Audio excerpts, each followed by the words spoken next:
और इसी समय महाभारत में सीरियल में ये पंक्ति शायद गाई गई है कि पुत्र प्रेम के स्वार्थ में था अंधा धृतराष्ट्र।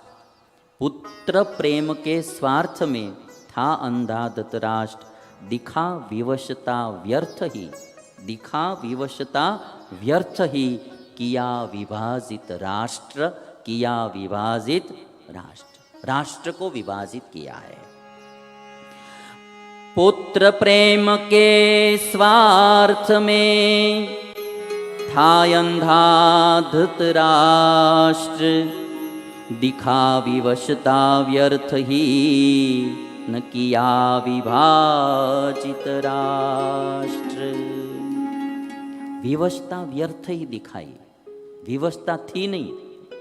हाँ, इसलिए दिखा विवशता, विवशता दिखाई, दिखाकर विवशता ऐसा अर्थ है। दिखा विवशता माने विवशता दिखाकर व्यर्थ ही विवशता दिखाकर किया विभाजित राष्ट्र। ऐसे तो ये जो बात आती है ना कि जो आदमी स्वार्थी होता है तो क्या क्या कर सकता है वो कोई बोल नहीं सकते।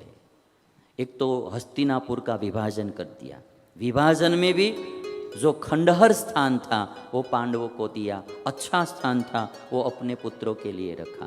भाइयों भाइयों में जो झगड़े का मूल कारण होता है ना, झगड़े की जड़ ये यही होती है, संपत्ति का बंटवारा, यही सबसे बड़ी जड़ होती है। झगड़े की, लड़ाई की, कलह की जड़ होती है। और जिसके हाथ में लाठी उसकी भैंस, है ना, जिसके हाथ में लाठी उसकी भैंस।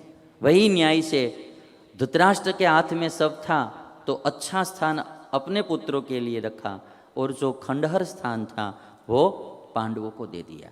और सत्ता के लिए लोग क्या क्या करते हैं वो आप देखिए, राष्ट्र का विभाजन किया। ये गाना है भाई, दोहे की तरह से आप इसको भी गा सकते हैं। हे पुत्र प्रेम के स्वार्थ में था अंधा धृतराष्ट्र, हे पुत्र प्रेम के स्वार्थ में अन्यथा अंधा धृतराष्ट्र, हे दिखा विवशता व्यर्थ ही और किया विभाजित राष्ट्र। अरे दिखा विवशता व्यर्थ ही और किया विभाजित राष्ट्र। विवशता झूठी दिखाकर राष्ट्र का विभाजन कर दिया। ये जो खांडव प्रस्थ था वो तो एकदम बंजर भूमि थी, उपजाऊ भूमि भी नहीं थी, बिल्कुल बंजर भूमि थी, कुछ होने वाला नहीं था। ऐसे तो हमारे गुजराती में कहते नहीं, खो दीधी, पांडवों को खो दीदी, गया बस आई थी એટલા માટે। और जो स्वार्थी लोग होते हैं वो ऐसे ही होते, वो अपना स्वार्थ सिद्ध करने के लिए दूसरे को कितना नुकसान जाता है वो कभी देखते नहीं है। स्वार्थी लोग की यही बात होती है, अपना स्वार्थ सिद्ध करने के लिए वो दूसरे का कितना नुकसान होगा वो देखते नहीं है। इसलिए यहाँ कहा गया पुत्र प्रेम के स्वार्थ में था अंधा धृतराष्ट्र। ये जो लोग होते हैं ना, पुत्र प्रेम के स्वार्थ में था अंधा धृतराष्ट्र, दिखा विवशता व्यर्थ ही, किया विभाजित राष्ट्र, किया विभाजित राष्ट्र। किस तरह विभाजित किया? अब जो दशा उनकी हुई यही दशा अब पांडवों की होने वाली, क्योंकि कुछ था ही नहीं वहाँ, खंडहर भूमि थी, बंजर भूमि थी, कुछ था नहीं, ऐसा विभाजन हो गया। और इसीलिए किसी ने कहा है स्वार्थी आदमी को कभी भी पाप नहीं दिखता है, स्वार्थी आदमी को कभी भी पाप नहीं दिखता है। स्वार्थी आदमी जितना पाप कर सकता है उतना और कोई कर नहीं सकते। हर एक पाप की जड़ स्वार्थ होता है, आदमी कोई भी पाप करता है, क्यों करता है? कुछ न कुछ उसका निजी स्वार्थ होता है। अपना स्वार्थ सिद्ध करने के लिए ही इंसान पाप करता है। और कितनी हद तक पाप करता है वो आप कल्पना भी नहीं कर सकते। उतना पाप अपना स्वार्थ सिद्ध करने के लिए आदमी कर सकते हैं। परिवार में भी कितनी छल कपट की जाल बिछाते हैं अपना स्वार्थ सिद्ध करने के लिए। और इसीलिए किसी ने कहा कि आंख से अंधे को दुनिया नहीं दिखती, आंख से अंधे को दुनिया नहीं दिखती, काम से अंधे को मर्यादा नहीं दिखती।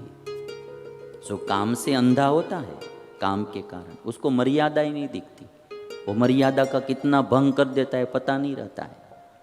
आंख से अंधे को दुनिया नहीं दिखती, काम से अंधे को मर्यादा नहीं दिखती, मद से अंधे को श्रेष्ठ नहीं दिखता। जो मद से अंधा होता है आदमी, उसको कभी कोई श्रेष्ठ नहीं दिखता है, स्वयं ही उसको श्रेष्ठ दिखता है, और कोई श्रेष्ठ नहीं दिखता है। अच्छी बात बताई। आंख से अंधे को दुनिया नहीं दिखती, काम से अंधे को मर्यादा नहीं दिखती, मद से अंधे को श्रेष्ठ नहीं दिखता, और स्वार्थ से अंधे को पाप नहीं दिखता। स्वार्थ से अंधे को पाप नहीं दिखता। वो कितना पाप करता है उसको वो दिखाई देता ही नहीं है। और इसीलिए किसी ने कहा कि खिचड़ी अगर रसोई घर में पके तो बीमार आदमी के लिए औषधि का काम करती है। खिचड़ी अगर रसोई घर में पके तो बीमार आदमी के लिए औषधि का काम करती है, और वही खिचड़ी अगर दिमाग में पके तो आदमी को बीमार कर सकती है। वही खिचड़ी यदि दिमाग में पके तो आदमी को बीमार कर सकती है। आज धृतराष्ट्र के दिमाग में खिचड़ी पक रही थी अपने स्वार्थ की, और अब वो बीमार ही होंगे। इतने जलेंगे आप देखना। अच्छा भाग रख कर भी जलने के सिवा उसके पास कुछ नहीं रहेगा। ये बहुत महाभारत की कथा केवल कौरवों और पांडवों की नहीं है। महाभारत की जो कथा है वो हर एक इंसान की है, सारे संसार की ये कथा है, हर एक के जीवन की कथा है। हमारे जीवन में सब घटनाएं ऐसी घटती ही आती है। ये कथा केवल कोई भारत वंश की नहीं है, भरत वंश की। ये कथा पूरे हिंदुस्तान की, पूरे विश्व की है, हर एक जनता की है। और इसीलिए जो आदमी स्वार्थी होता है वो सबका विनाश करते हैं। जहाँ जिस परिवार में परमार्थी लोग ज़्यादा होते हैं उसी परिवार की उन्नति होती है, उसी परिवार में सुख शांति होती है। जिस परिवार, जिस समाज, जिस राज्य, जिस देश में परमार्थी लोग ज़्यादा होते हैं वही परिवार, समाज, राज्य और देश की उन्नति होती है, और वहीं सुख शांति होती है। और जहाँ स्वार्थी लोग ज़्यादा होते हैं वहाँ सबका पतन होता है, सब दुखी होते हैं, झगड़ा ज़्यादा होता है, अशांति भी ज़्यादा होती है। और किसी के हाथ में कुछ भी नहीं आता है, फिर भी अंत में सबको दुखी ही होना पड़ता है। आप देखेंगे महाभारत में स्वार्थ से अब ये लड़ाई शुरू होती है। अभी जो नतीजा अंत में महाभारत के युद्ध के अंत में आप देखेंगे कोई बचा नहीं, पूरा वंश खत्म हो गया। नहीं बुरे लोग भी बचे, नहीं अच्छे लोग भी बचे। अच्छे लोगों ने बुरे को मारने के लिए प्रयत्न किया तो बुरों ने रात में छल कपट करके भी थोड़े कुछ अच्छे बचे थे उनको भी सबको मार दिया। स्वार्थ में किसी की प्रगति नहीं होती है, किसी की उन्नति नहीं होती है, अंत तो गत्वा सबका विनाश होता है। इधर यही हुआ, दोनों के स्वार्थ में यहाँ अभी जो हस्तिनापुर का राज्य है वो विभाजित हो गया। और इसीलिए जिस आदमी को महान बनना है उसको कभी भी स्वार्थी मत बनना। जो जितना परमार्थी होगा वही उतना महान होगा, जो जितना स्वार्थी होगा उतना हो कभी भी महान नहीं हो सकता है। तो आज राष्ट्र का विभाजन हो गया।